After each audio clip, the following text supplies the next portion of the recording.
ભુજના hospital road ઉપર આવેલ જાણીતા રામેશ્વર મહાદેવ મંદિર ખાતે મહિલા સત્સંગ મંડળ દ્વારા રોજ બરોજ અલગ અલગ પ્રકારના સત્સંગ કરી ભગવાનની આરાધના કરવામાં આવે છે। ગઈકાલે અન્નકૂટનું આયોજન કરવામાં આવ્યું હતું। બહેનો પોતાના નિવાસ સ્થાનેથી ભગવાન માટે અનેરો ભોગ લાવ્યા હતા અને અન્નકૂટ કરવામાં આવ્યો।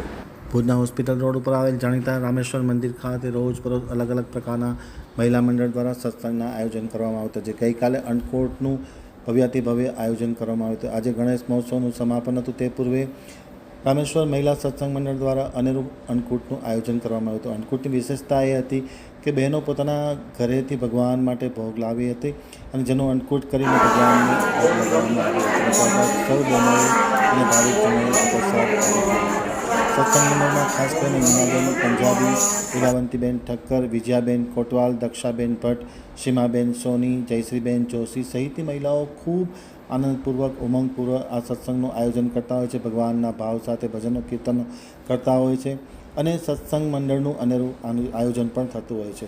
આ સત્સંગ મંડળની વિશેષતા એ છે કે કોઈ પણ ભાવિક પોતાના નિવાસ સ્થાને સત્સંગ મંડળને આમંત્રણ આપે તો તેઓ ત્યાં પહોંચીને પણ સત્સંગ કરીને ભગવાનની આરાધના કરતા હોય છે। રામેશ્વર મંદિર એ આખું ભુજનું હોસ્પિટલ રોડ ઉપરનું એક ખૂબ જાણીતું મંદિર છે।